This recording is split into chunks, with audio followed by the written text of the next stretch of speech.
Hello everyone and welcome back to another lesson.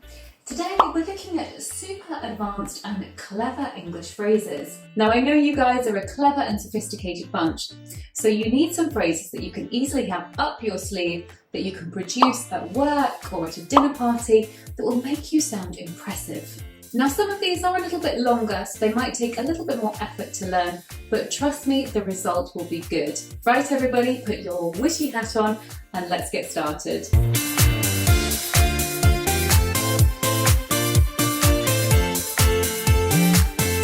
Number one is, it is all part of life's rich tapestry. Now a tapestry is a very large woven painting, and a kind of ancient sort of painting. Very famous tapestry was the Bayeux tapestry. Now it's something which depicts scenes or depicts life and would be woven together. Now we use this phrase when we've had a difficult experience or an experience which has been mixed in terms of whether it's been good and bad. Now imagine I don't have a great day.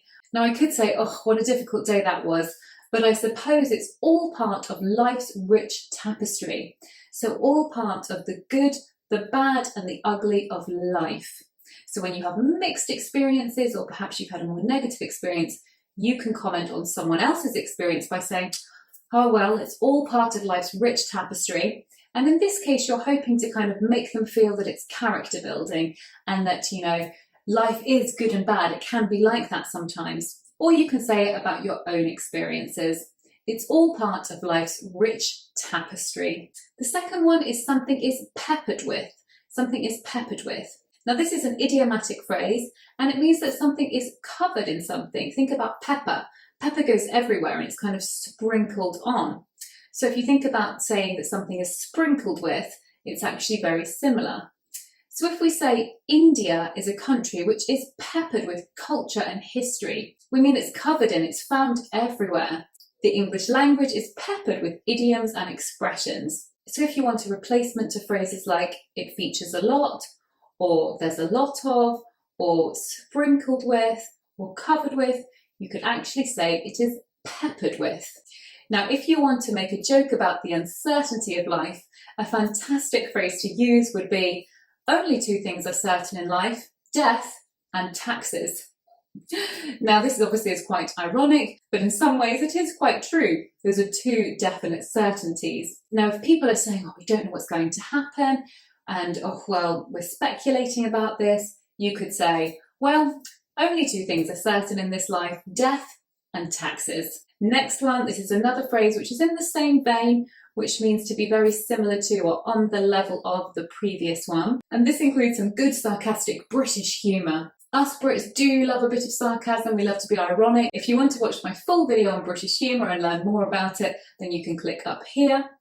However, if people are getting a little bit negative and they're getting a bit down, and you want to cheer them up, you don't want them to take life too seriously, if they're feeling a bit down, you could always say to them, cheer up, the worst is yet to come. Cheer up, the worst is yet to come. And hopefully this will produce a little bit of a laugh. Can be used at work, can be used socially. Good one to have up your sleeve if you want to cheer someone up in the right context. Number 5 is to scrape the barrel, to scrape the barrel. Now this is an idiom and this means to have the worst of something, to have only found the poorest quality of something, or be only using the poorest quality of something. So of course a barrel is where beer is stored, and the bottom of the barrel, the last of the barrel, was the lowest quality beer. Of course, because it's the final part, it's not like the good quality part of beer that comes from the top.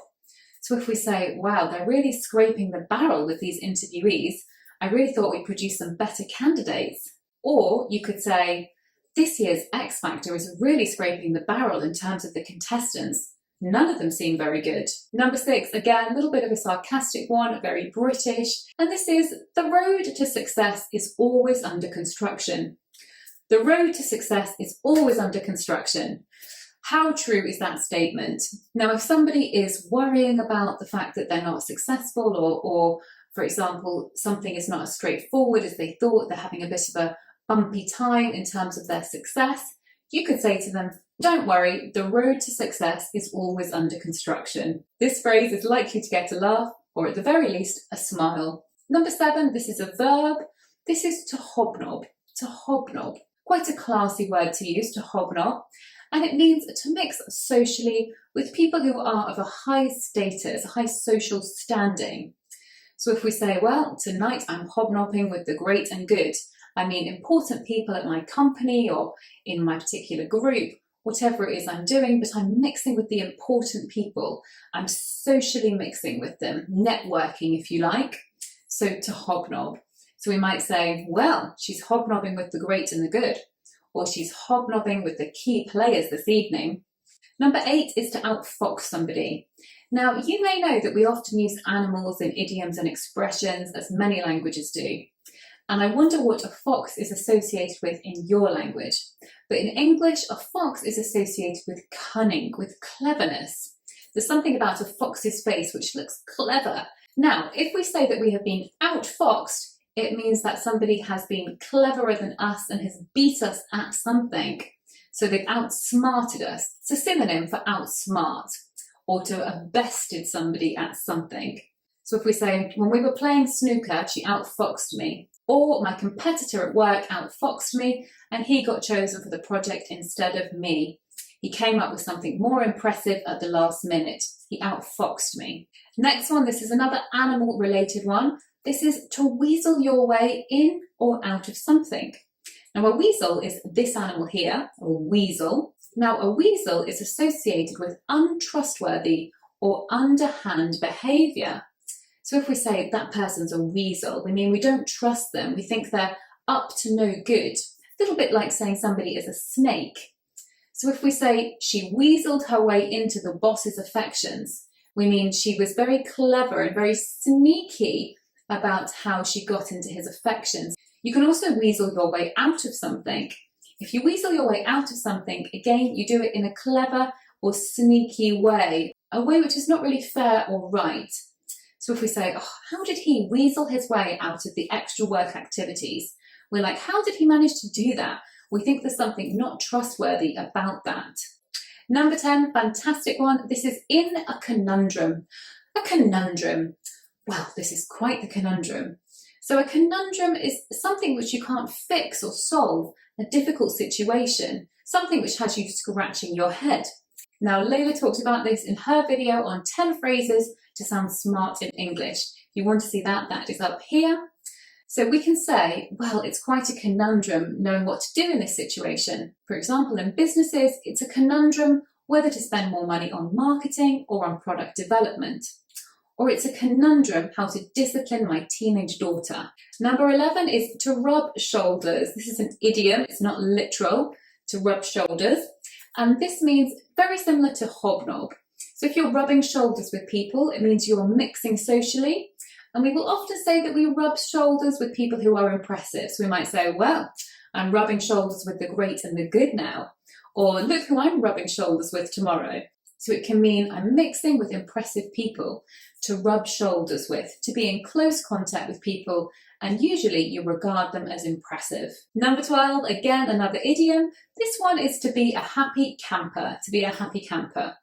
To be a happy camper just means that the person is happy and satisfied. So I might say, well, if you get me on a beach with a cocktail, I'm a happy camper, which is very true. Not possible at the moment, I'm afraid. We're in winter in the UK, but I would definitely be a happy camper if I was on a beach with a cocktail, for sure. Now, we might also say that somebody isn't a happy camper. We might say, the boss won't be a happy camper if she hasn't had her morning coffee. So if somebody doesn't seem that happy, we can also say, oh, she's not a happy camper today. Number 13, we can describe something as being difficult by saying it is like pulling teeth. Like pulling teeth. It's very difficult to remove teeth. If you've ever had to have a tooth removed, thankfully I haven't, but I know from other people that it's very, very painful and difficult to have your tooth removed. So if we describe a situation as being like pulling teeth, we mean that it is very, very difficult. We usually mean that it's very difficult to get information out of the person. So we might say trying to get honest information out of that politician is like pulling teeth. Number 14 is to rack your brains, to rack your brains. And this is where you're trying to think very carefully about something or think a lot about it. It's difficult to remember it or difficult to solve it. So you could say, oh, I'm racking my brains about how many US presidents there have been. So we might say, I'm racking my brains about how we can solve this. A good example for you guys might be, I'm racking my brains here about whether I should use the past continuous or the past perfect. I'm going to have to refresh my grammar because I'm racking my brains about it. Number 15, the last one is to put a pin in something. To put a pin in something. And this means to stop something and put it aside for later. I know in American English you can say to table it, meaning like to shelve it, to put it aside for now. So we might say, let's put a pin in this, let's come back to this after lunch, or let's put a pin in this project for now. I think we've got other things that are more important right now. Let's put a pin in it for now and we'll come back to it as soon as we have the time. The pin looks like this, so you would imagine that you're getting a piece of paper, your metaphorical project has been pinning on your board until you have time to do it. Right guys, I hope these super advanced and a little bit witty phrases are going to elevate your English to the next level and help you to sound a little bit more witty and clever, perhaps at a dinner party or at the right social occasion. Please try to use any of them in a sentence below and I will take a look at that. And also if you can think of any other clever or witty phrases, please do leave them for me in the comments below. See you in the next video everyone. Bye bye.